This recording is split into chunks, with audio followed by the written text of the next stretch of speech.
My dear little friends, today I am going to discuss on imperative sentence and optative sentence. আজ আমি আলোচনা করব imperative sentence এবং optative sentence. প্রথমে আলোচনা করব imperative sentence নিয়ে। ইম্পারেটিভ সেন্টেন্সকে বাংলায় বলা হয় আদেশ অনুরোধমূলক বাক্য, অর্থাৎ যে সেন্টেন্স কোনো আদেশ বা অনুরোধ প্রকাশ করে সেই সেন্টেন্স হলো ইম্পারেটিভ সেন্টেন্স। অবশ্য এই ধরনের সেন্টেন্স দিয়ে উপদেশও দেওয়া হয়, তাই এই ধরনের সেন্টেন্সকে আদেশ, অনুরোধ এবং উপদেশমূলক বাক্য বলাই ভালো। এবার প্রশ্ন আছে, ইম্পারেটিভ সেন্টেন্স কাকে বলে? যে সেন্টেন্স আদেশ, অনুরোধ বা উপদেশ প্রকাশ করে তাকে ইম্পারেটিভ সেন্টেন্স বলে। অর্থাৎ যে সেন্টেন্সের দ্বারা আমরা কাউকে আদেশ বা অনুরোধ করতে পারি, যে সেন্টেন্সের দ্বারা কাউকে উপদেশ দিতে পারি তাকে ইম্পারেটিভ সেন্টেন্স বলে। এই ধরনের সেন্টেন্স উচ্চারণ করার সময় আমাদের কণ্ঠস্বরের নানান পরিবর্তন ঘটে। যেমন কাউকে আদেশ করার সময় কণ্ঠস্বর গম্ভীর হয়, আবার অনুরোধ করার সময় আমাদের কণ্ঠস্বর অনেকখানি কোমল হয়ে ওঠে। তেমনি উপদেশ দেওয়ার সময়ও কণ্ঠস্বর কোমল হয় এবং স্বরের ভিন্নতা অনুভব করা যায়। স্বরের এই ভিন্নতা লক্ষ্য করেই বোঝা যায় কোনটা আদেশ, কোনটা অনুরোধ এবং কোনটা উপদেশ। লেখার ব্যাপারেও এই তিন ধরনের সেন্টেন্সের মধ্যে ভিন্নতা আছে, তবে মিলই বেশি।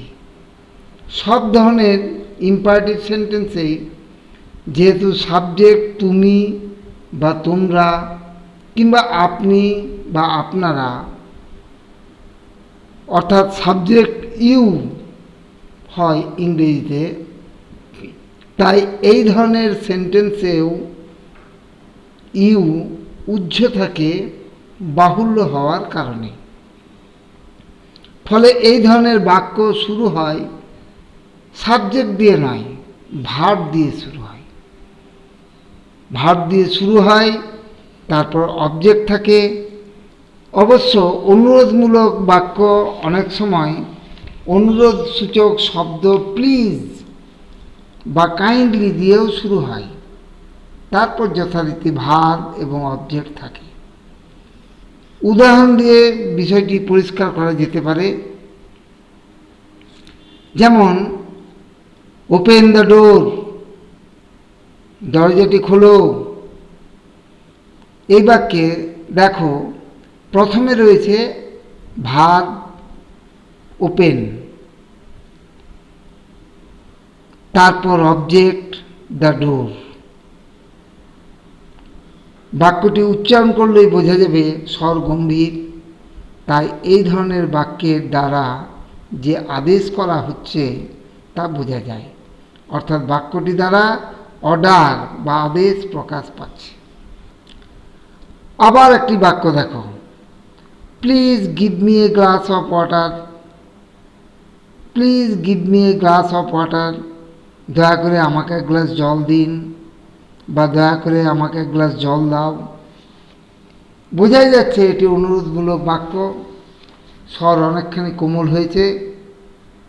তাছাড়া বাক্যের প্রথমেই অনুরোধ সূচক শব্দ প্লিজ আছে, তারপর verb give, indirect object me এবং direct object a glass of water. এখানে দুটি অবজেক্ট রয়েছে। আর সাবজেক্ট উহ্য আছে। এই বাক্য উচ্চারণ করার সময় কণ্ঠস্বর অনেকখানি কোমল থাকে। এটি অনুরোধমূলক বাক্য। আরেকটি বাক্য দেখো, ওবে ইয়োর প্যারেন্টস, মা বাবাকে মান্য করো। এই বাক্যে প্রথমে বসেছে ভার্ব ওবে, তারপর object your parents, subject you, এখানেও উহ্য। বোঝা যাচ্ছে এই বাক্যে উপদেশ প্রকাশ পাচ্ছে। উচ্চারণকালে কণ্ঠস্বর কোমল তো হবেই, তাছাড়া বলার ভঙ্গি স্বর একটু অন্যরকম। এইভাবে কোনো বাক্যে আদেশ বা অনুরোধ কিংবা উপদেশ প্রকাশিত হলে বাক্যটি ইম্পারেটিভ সেন্টেন্স হয়, এবং সব ক্ষেত্রে এই ধরনের সেন্টেন্সে সাবজেক্ট উহ্য থাকে। পরিষ্কার? এবার আমরা আলোচনা করব অপটেটিভ সেন্টেন্স নিয়ে। অপটেটিভ সেন্টেন্স বাংলায় বলা হয় ইচ্ছাবোধক বাক্য, অর্থাৎ যে সেন্টেন্সের দ্বারা মনের ইচ্ছা বা প্রার্থনা প্রকাশ করা যায় তাই হলো অপটেটিভ সেন্টেন্স। কি প্রকাশ করা যায়? ইচ্ছা বা প্রার্থনা। তাহলে অপটেটিভ সেন্টেন্স কাকে বলে? যে সেন্টেন্সের দ্বারা মনের ইচ্ছা বা প্রার্থনা প্রকাশ করা যায় তাকে অপটেটিভ সেন্টেন্স বলে। অন্যভাবে আমরা বলতে পারি যে আমাদের মনের ইচ্ছা বা প্রার্থনা প্রকাশ করতে যে সেন্টেন্স আমরা ব্যবহার করি সেই সেন্টেন্সকে অপটেটিভ সেন্টেন্স বলে। কি বললাম? আমাদের মনের ইচ্ছা বা প্রার্থনা প্রকাশ করতে যে সেন্টেন্স আমরা ব্যবহার করি সেই সেন্টেন্সকে অপটেটিভ সেন্টেন্স বলে। অবশ্য এই ধরনের সেন্টেন্স ব্যবহার করে যে কেউ কাউকে অভিশাপও দিতে পারে। তাই অভিশাপ দেওয়ার ক্ষেত্রে কর্তার রুদ্রমূর্তি থাকলেও বা কণ্ঠস্বর উচ্চ থাকলেও যখন কেউ মনের ইচ্ছে প্রকাশ করতে চায় তখন তার মুখের ভাব শান্ত থাকে এবং কণ্ঠস্বরও কোমল হয়। আবার যখন কেউ ঈশ্বরের কাছে কোনো কিছুর জন্য প্রার্থনা করে তখন মুখের ভাব একেবারে সৌম্য শান্ত হয়ে থাকে, আর কণ্ঠস্বর তাও অনেকখানি কোমল হয়ে ওঠে। লেখার ক্ষেত্রেও অপটেটিভ সেন্টেন্সে অনেকখানি পার্থক্য দেখা যায় অন্যান্য সেন্টেন্সের তুলনায়। এই ধরনের সেন্টেন্সে অধিকাংশ ক্ষেত্রেই প্রথমে মে থাকে, মে, MAY, তারপর সাবজেক্ট এবং তারপর কমপ্লিমেন্ট বা অবজেক্ট থাকে।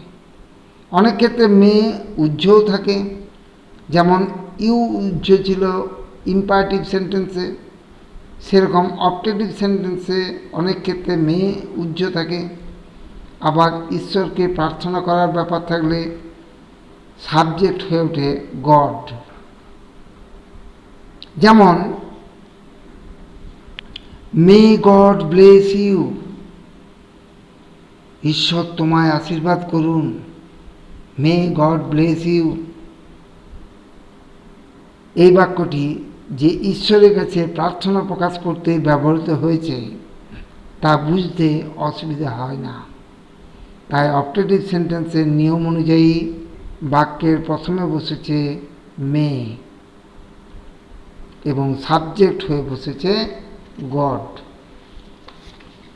আর তারপর ভার্ব ব্লেস এবং ইউ অবজেক্ট। আরেকটি বাক্য দেখো, may you live long, may you live long, তুমি দীর্ঘজীবী হও। তার মানে আমি চাই যে তুমি দীর্ঘদিন বেঁচে থাকো। এই বাক্যে অপটেটিভ সেন্টেন্সের নিয়ম অনুযায়ী প্রথমে বসেছে মে, তারপর সাবজেক্ট ইউ, তারপর ভার্ব লিভ আর অ্যাডভার্ব লং বসেছে। এই বাক্যের দ্বারা মনের ইচ্ছায় প্রকাশ পাচ্ছে, তাই এটি অপটেটিভ সেন্টেন্স। আরও একটি বাক্য দেখো, long live our leader, long live our leader, আমাদের নেতা দীর্ঘজীবী হন, আমাদের নেতা দীর্ঘজীবী হন। এই বাক্যে মে নেই, আছে মে? নেই, এখানে মে উজ্জ্বল। প্রথমে রয়েছে অ্যাডভার্ব লং, তারপর আছে ভার্ব লিভ, আর তারপর রয়েছে সাবজেক্ট আওয়ার লিডার, একেবারে শেষে রয়েছে আওয়ার লিডার। এই বাক্যটা অবশ্য লেখা যায় অন্যভাবে, লিখতে পারি আমরা may our leader live long, may our leader live long, এভাবেও লিখতে পারি। তখন অপটেটিভ সেন্টেন্সের নিয়ম অনুযায়ী প্রথমে বসেছে মে, তারপর সাবজেক্ট আওয়ার লিডার, তারপর ভার্ব লিভ এবং শেষে অ্যাডভার্ব লং। এইভাবেই অপটেটিভ সেন্টেন্স গঠন করা হয়। তবে মনে রাখতে হবে, ইচ্ছা বা প্রার্থনা বোঝালে এই ধরনের সেন্টেন্স ব্যবহার করা হয়, এবং সেক্ষেত্রে প্রথমে উজ্জ্বল বা ব্যক্ত মে বসবে, তারপর অ্যাসার্টিভ সেন্টেন্সের মতো সাবজেক্ট বসবে, ভার্ব বসবে এবং তারপর অবজেক্ট বা কমপ্লিমেন্ট। যদিও কিছু ক্ষেত্রে এই নিয়মের ব্যতিক্রম হয়ে থাকে, তবে মূল কাঠামো এই রকমই। আজ এখানেই শেষ করছি। Thanks for watching. তোমরা লাইক করবে আর একটু শেয়ার করে সাবস্ক্রাইব বাড়িয়ে তোলো, তা না হলে আমি ধীরে ধীরে হতাশ হয়ে পড়ব। আমাকে উৎসাহিত করতে একটু সাবস্ক্রাইব বাড়ানোর উপর জোর দাও। লাইক করবে, শেয়ার করবে আর সাবস্ক্রাইব দেখো, বাড়িয়ে তোলো।